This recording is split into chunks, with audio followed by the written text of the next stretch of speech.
मनमाड शहरामध्ये रामनवमी जल्लोषात साजरी करण्यात आली। संध्याकाळी श्रीराम मंदिरापासून शोभायात्रा काढण्यात आली। या यात्रेमध्ये राम सीता यांचे जिवंत देखावे सादर करण्यात आले। यावेळी मोठ्या संख्येने रामभक्त सहभागी झाले होते।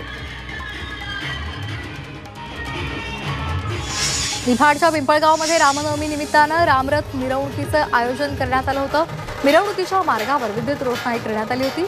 ढोल ताशे घोडे उंट आणि झांज पथकही यामध्ये सहभागी झाली होती। येवला शहरामध्ये श्रीरामांच्या मूर्तीची भव्य मिरवणूक काढण्यात आली। ढोल ताशांच्या गजरात श्रीराम लक्ष्मण सीता हनुमानाची वेशभूषा करून देखावे सादर करण्यात आले। भव्य दिव्य मिरवणूक काढण्यात आली आणि यामध्ये लाखो भाविकांनी सहभाग घेतला होता। लासलगावमध्ये प्रभू श्रीराम जन्मोत्सवानिमित्तानं पारंपरिक आणि मंगलमय वातावरणात मिरवणूक काढण्यात आली। बाबा अमरनाथ मंदिरामध्ये सामूहिक हनुमान चालीसा पठण करण्यात आल्यानंतर शोभायात्रेला सुरुवात झाली। पारंपरिक पद्धतीने टाळ मृदंगाच्या गजरामध्ये रामनामाचा जप करत ही शोभायात्रा संपन्न झाली। शहापूरच्या ब्राह्मणातील पुरातन श्रीराम मंदिरामध्ये विविध धार्मिक कार्यक्रमाचं आयोजन करण्यात आलं होतं। यावेळी मंदिरामध्ये भाविकांनी मोठी गर्दी केली होती। शिवाजीनगरमध्येही कृष्ण मंदिरात रामनवमीचा उत्साह पाहायला मिळाला। सांगलीच्या जतमधून चैत्रवारीसाठी पायी दिंडी रवाना झाली। लाकडी सागवानी रथासह शेकडो वारकरी विठुरामाच्या गजरात रवाना झाले। भिवंडी तालुक्यातील मराडेपाडा इथे शिवाजी महाराजांचं मंदिर उभारण्यात आलेलं आहे। रामनवमी निमित्तानं मंदिरामध्ये हजारो भाविकांसह पर्यटकांची मोठी गर्दी पाहायला मिळाली। शक्तिपीठासमोर लांबच लांब रांगा लागल्या होत्या। सततच्या हवामानातील बदलाचा हापूस आंब्यावर परिणाम होतोय। अवकाळी पावसाचा फटका बसल्यामुळे 20 ते 25% हापूस आंब्याचं उत्पादन होण्याची शक्यता आहे आणि त्यामुळे आंबा उत्पादकांना आर्थिक अडचणींना सामोरं जावं लागतंय। सांगलीच्या मिरजमध्ये मल्टीस्पेशालिटी हॉस्पिटलचं लोकार्पण आरोग्यमंत्री प्रकाश आंबेडकर यांच्या हस्ते झालंय। शहरातमधल्या 45 डॉक्टर्सने मिळून हे मल्टीस्पेशालिटी रुग्णालय सुरू केले। या रुग्णालयाचा रुग्णांना मोठा फायदा होणार आहे। येवला तालुक्यातील शेवगे गावामध्ये जनावरांचा चारा जळून गेलेला आहे। चाऱ्याच्या ट्रॉलीला आग लागल्यामुळे संपूर्ण चारा जळालाय।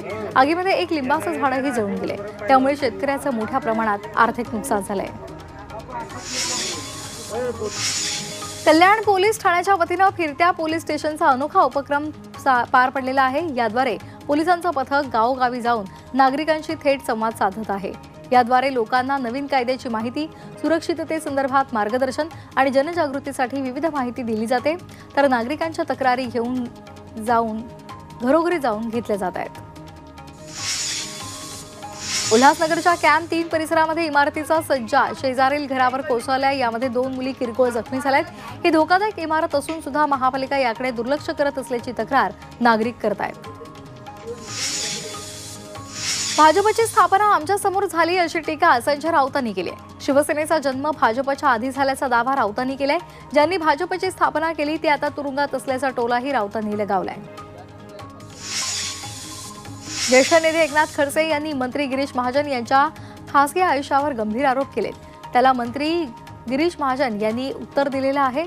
तसंच खडसे यांनी आपल्या विरोधात एक तरी पुरावा दाखवावा, आपण राजकारणातून बाहेर पडू असं थेट आव्हानच महाजनांनी दिले।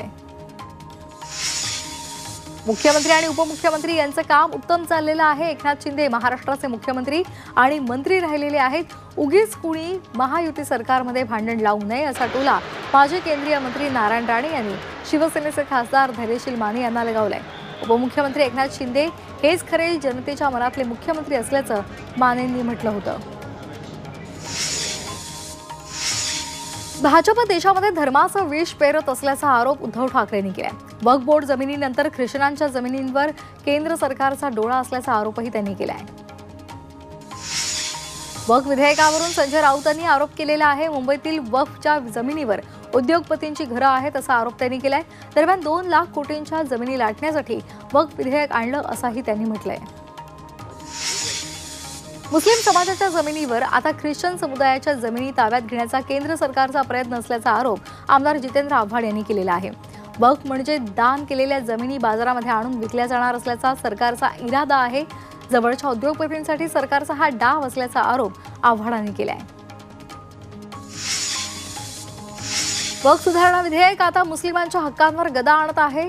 मात्र भविष्यामध्ये इतर समुदायांना लक्ष्य करण्यासाठी एक चुकीचा पायंडा पाडला जात असल्याचा गंभीर आरोप लोकसभेचे विरोधी पक्षनेते राहुल गांधी यांनी केलाय. आता केंद्र सरकारचा डोळा ख्रिश्चनांच्या जमिनीवर आहे. संविधान ही एकमेव ढाल आहे जी आपली हल्ल्यांपासून संरक्षण करते. त्यामुळे संविधानाचं रक्षण करणं हे आपलं सामूहिक कर्तव्य आहे, असंही त्यांनी एक्स पोस्टमधून म्हटलंय. धाराशिव जिल्हा मजूर फेडरेशनच्या निवडणुका झाल्या. यामध्ये महायुतीने विजय मिळवलाय. मजूर फेडरेशनवर आधीपासूनच भाजप आमदार राणा जगजितसिंह पाटील या गटाचं वर्चस्व राहिलंय. यावेळी जिल्हा मजूर फेडरेशनचे 13 पैकी 12 उमेदवार महायुतीचे निवडून आलेले आहेत. त्यामध्ये लोहाऱ्याची जागा महाविकास आघाडीनं फक्त 1 मतानं जिंकली आहे. ठाण्यामध्ये शिवसेनेच्या माजी नगरसेवकांनी भाजपमध्ये प्रवेश केलाय. आमदार संजय केळकर यांच्या उपस्थितीमध्ये हा पक्षप्रवेश पार पडलेला आहे.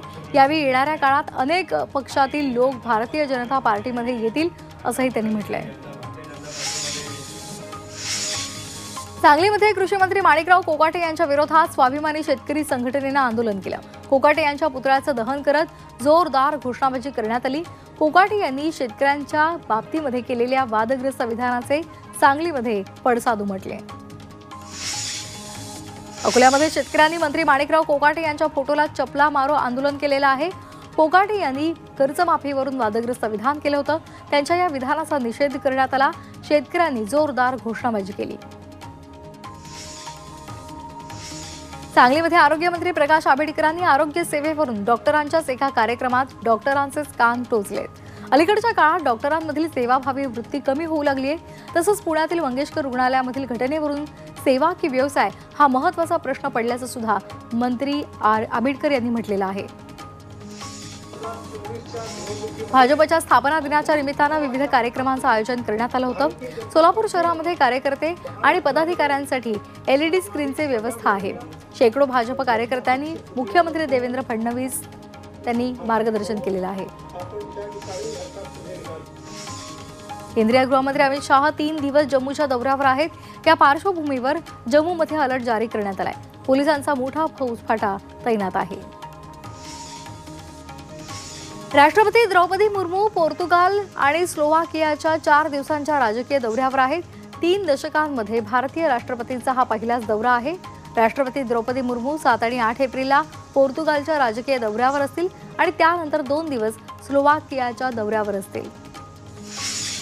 घोडबंदर भागामध्ये सध्या मेट्रोचं काम वेगानं सुरू आहे आणि याचाच एक भाग म्हणून माजिवडा मेट्रो स्टेशन इथे उभारण्यात आलेल्या मेट्रो स्टेशनवर मेट्रोचं छत उभारण्यासाठी कॉलम उभे केले जाणार आहेत. 5 एप्रिल ते 20 एप्रिल दरम्यान मेट्रोचं हे काम चालणार आहे. मेट्रोच्या या कामामुळे ठाण्यामध्ये वाहतुकीत बदल करण्यात येणार आहे. पश्चिम रेल्वे मार्गावर लवकरच 8वं टर्मिनस उभारलं जाणार आहे. अलीकडेच रेल्वे मंडळानं या टर्मिनससाठी मंजुरी दिली आहे. पश्चिम रेल्वेच्या वसई रोड स्थानकाजवळ नवीन कोचिंग टर्मिनस उभारलं जाणार आहे. या प्रकल्पासाठी 150 कोटी 26 लाख रुपयांचा निधी मंजूर केला जाणार आहे. वाढत्या दूध भेसळीला लगाम लावण्यासाठी आता राज्य सरकारचा पशुसंवर्धन दुग्ध विकास विभाग नवा कायदा करणार आहे. विधेयकाचा प्राथमिक मसुदा तयार करण्यात आलाय. विभागाकडून मसुद्याला अंतिम स्वरूप देऊन महिन्याअखेरपर्यंत विधेयकाचा मसुदा विधी आणि न्याय विभागाकडे पाठवला जाणार आहे. मुंबई महापालिकेनं प्रकल्पग्रस्तांसाठी बांधलेली माहुल इथली घरं कर्मचाऱ्यांना स्वस्तामध्ये देण्याचं ठरवलेलं आहे. तरी कर्मचाऱ्यांकडून या घरासाठी अत्यल्प प्रतिसाद मिळतोय आणि त्यामुळे पालिका प्रशासनानं आता कामगार संघटनांना साकडं घातलंय. कामगारांना ही घरं द्यावीत म्हणून संघटनांनी आवाहन करावं अशी अपेक्षा पालिका प्रशासनानं व्यक्त केली आहे. सर्वोच्च न्यायालयाचे न्यायमूर्ती अभय ओक यांनी द्वेषपूर्ण भाषणासंदर्भात प्रतिक्रिया दिली आहे. बहुतांश द्वेषपूर्ण भाषण ही दडपलेल्या वर्गाविरुद्ध असतात. या द्वेषपूर्ण भाषणामुळे सामाजिक सलोखा धोक्यामध्ये येतो. यामुळे त्यावर कठोर कारवाई करावी अशी मागणी त्यांनी केलेली आहे. पुणे जिल्ह्यातील रायरेश्वर मंदिरामध्ये हिंदवी स्वराज्य शपथ दिन सोहळा साजरा झाला. छत्रपती शिवाजी महाराजांनी चैत्र शुद्ध सप्तमी 1645ला आपल्या मावळ्यांसहित स्वराज्य स्थापनेची शपथ घेतली होती. त्यांच्या स्मरणार्थ हा कार्यक्रम संपन्न झाला. नाशिकमध्ये अखिल भारतीय संत समितीची कुंभमेळ्याच्या पार्श्वभूमीवर बैठक झाली. गोहत्या बंदी कायदा लागू करावा. कुंभमेळ्याच्या पार्श्वभूमीवर साधू आणि संतांची राहण्याची व्यवस्था करावी अशा विविध मागण्यांसह प्रशासनाकडे आढावा घेण्यात आला। पालघरच्या जव्हाड इथे सार्वजनिक बांधकाम विभागाचा भोंगळ कारभार समोर आलाय। बाडा तालुक्यातील केळठण डाकेवली रस्त्याची दुरुस्ती सुरू आहे। फक्त 1.5 किलोमीटरच्या रस्त्यासाठी 4.5 कोटी रुपये मंजूर झालेत। मात्र या रस्त्याचं काम निकृष्ट दर्जाचं केलं जात असल्याची तक्रार थेट एकनाथ शिंदे आणि सार्वजनिक बांधकाम मंत्र्यांना करण्यात आली आहे। येवल्यामध्ये परागीकरण होत नसल्यामुळे कांदा बीज उत्पादनामध्ये घट होणार आहे। विषारी कीटकनाशकांच्या वापरामुळे मधमाशांच्या संख्येमध्ये मोठी घट झाली आहे। मधमाशा परागीभवनासाठी अत्यंत महत्त्वाची भूमिका बजावतात। मात्र पिकांवर वारंवार विषाची फवारणी केली जाते आणि त्यामुळे मधमाशांचा मृत्यू होतोय। यामुळे त्यांची संख्या घटलेली आहे। त्याचा थेट परिणाम कांदा बियाणं उत्पादनावर झालेला आहे। सततच्या बदलत्या वातावरणाचा अनेक पिकांना फटका बसतोय। यामुळे शेतकरी हतबल झालाय। मनमाड, नांदगाव, चांदवड या भागामध्ये असलेल्या आंब्याला फटका बसलाय। झाडावरून मोठ्या प्रमाणात फळगळती होते आणि त्यामुळे आंबा उत्पादनामध्ये घट होणार असल्यामुळे आंबा बागायतदार अडचणीत सापडलेत। मुंबईतील टोरेस घोटाळ्यानंतर डोंबिवलीमध्ये नवा आर्थिक घोटाळा समोर आलाय। शेअर मार्केटमध्ये मोठा परतावा देतो असं सांगत ग्रोथ अप इंडिया आणि अर्थयुक्ती कन्सल्टिंग यांच्या नावाखाली तब्बल 1,23,00,000 रुपयांची फसवणूक करण्यात आली आहे। अनिकेत मुजुमदार, संदेश जोशी आणि संकेत जोशी अशी फसवणूक करणाऱ्या 3 आरोपींची नावं आहेत। सोलापुरामध्ये पत्नीची हत्या करून पतीने आत्महत्या केली आहे। 4.5 महिन्याच्या बाळासमोरच पतीने हत्या केलेली आहे। सोलापूरच्या करमाळा तालुक्यात ही घटना घडली आहे। नाशिकमध्ये नववधूचा धक्कादायक प्रकार समोर आलाय। सासरच्यांना जेवणामध्ये गुंगीचं औषध दिलं आणि त्यानंतर दागिन्यांसह रोख रक्कम घेऊन नववधू पसार झाली आहे। नाशिकच्या सटाणा तालुक्यातली ही घटना आहे। नववधूवर सटाणा पोलीस ठाण्यामध्ये गुन्हा दाखल करण्यात आलाय। लातूरच्या उदगीरमध्ये पोलिसांना चकवा देत एक चोर चक्क गटारात शिरला। पोलीस त्याचा पाठलाग करत होते आणि त्यावेळेला पोलिसांना गुंगारा देण्यासाठी तो गटारामध्ये शिरला। काही तासांचा शोध घेतला आणि त्यानंतर त्याला गटारातून बाहेर काढण्यात आलं।